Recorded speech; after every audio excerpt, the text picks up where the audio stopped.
Nous aimons déguster avec Marion Sauveur aujourd'hui un fruit de saison, la prune. Un incontournable de l'été, bien sûr.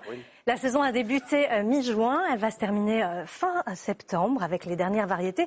Selon vous d'ailleurs, combien il existe de variétés en France? Je sais pas, quelques dizaines, non? 30.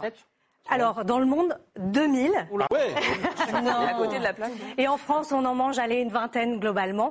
Là, vous avez un petit échantillon sous les yeux, des jolies Mirabelle, des Big Blue, beau, les violettes, des Quetch, des Reine Claude, des Tesson. On en a pour tous les goûts, toutes les couleurs, acidulées ou pas. Alors, où est-ce qu'on cultive les prunes en France? Alors, principalement dans le sud-ouest, en Occitanie, 65% de la production.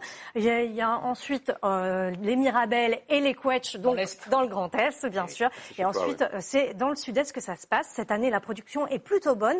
Les prunes sont beaucoup plus sucrées. Je crois que c'est hyper bonne. Oui, mais avec Karima, on prend vraiment à cœur.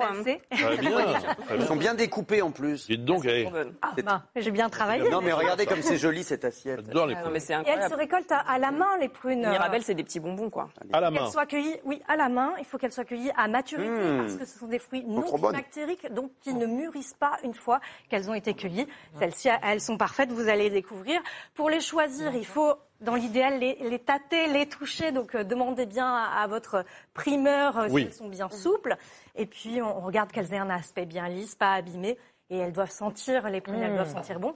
Et si elles ont cette petite pruine, ce petit voile blanc par-dessus, c'est un gage de fraîcheur, parce que ça veut dire qu'elles n'ont pas été trop manipulées. Ça se garde combien de jours? 5-6 jours? 5-6 jours à température ambiante, une dizaine au frigo. Oui. Ça coûte combien? Alors, il faut compter entre 5 et 8 euros le kilo, ça dépend des prunes. Les plus chères sont les Mirabelles, les Reine Claude 7,50 euros, et puis 5 et 7 en fonction des prunes rouges, jaunes que vous trouverez ailleurs.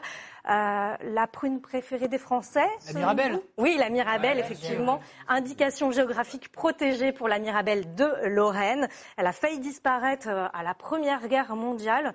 Elle était considérée comme peu rentable, mais elle est là. Aujourd'hui, on est très heureux de pouvoir croquer dedans. On va cuisiner. Allez, qu'est-ce qu'on cuisine avec des prunes et en particulier avec des Mirabelles? Racontez-nous, Marion.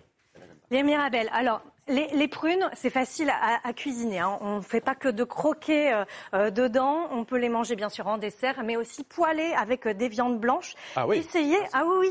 Simplement poêler un peu de beurre, quelques épices pour donner un peu de goût, et il n'y a plus que ça à faire. Première recette des Mirabelles cuites. Oui, justement. Racontez-nous. Justement. Un petit toast de fromage frais et Mirabelle. Donc on coupe les prunes en fines lamelles, on mélange du fromage frais avec quelques épices et ensuite on fait confire, vous voyez, ces petites Mirabelles par-dessus ce petit toast. On fait confire, c'est juste 5 minutes à la poêle, ça va très vite. Un petit peu de miel, du beurre, des petits toasts, des pignons de pain, des petites herbes par-dessus. Là, dans le fromage frais, j'ai mis du... Pas pour l'apéro, Exactement. C'est sympa les Regardez les ingrédients. Voilà, 500 grammes de Mirabelle, 20 grammes de beurre doux pour la petite poêlée, 50 grammes de pignons de pain, 10 grammes de miel, 200 grammes de fromage frais, du pain bien grillé surtout, du thym, du gingembre, ça c'est pour le fromage frais à mélanger et un peu de zeste de citron vert par-dessus. La deuxième recette, plus classique, mais on adore. Oui, qu'on a justement ici, cette tarte aux Mirabelles. Je l'ai choisie en version rustique parce qu'il n'y a pas besoin de moule. Vous la faites à la maison simplement. On découpe les Mirabelles en deux. On enlève le petit noyau. Sur cette pâte brisée, faites maison, c'est mieux, de la poudre d'amande. Ça va pouvoir absorber le jus. Un petit peu de sucre par-dessus. Et on referme du coup cette tarte rustique. On badigeonne un petit peu de lait et d'œufs, un petit peu de sucre encore par-dessus pour caraméliser. Et vous avez vu, cette tarte, c'est vraiment tout simple à faire.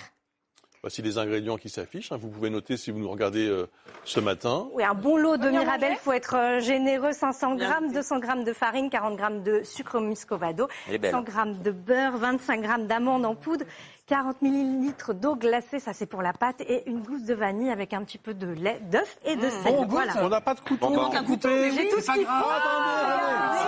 On est sauvés. J'ai eu très peur. Elle a été coupée. Ah, elle était déjà prédécoupée. Elle a été prédécoupée, mais... Qui goûte? Bon, alors, allez, on goûte. Vas-y. La tarte aux Mirabelles.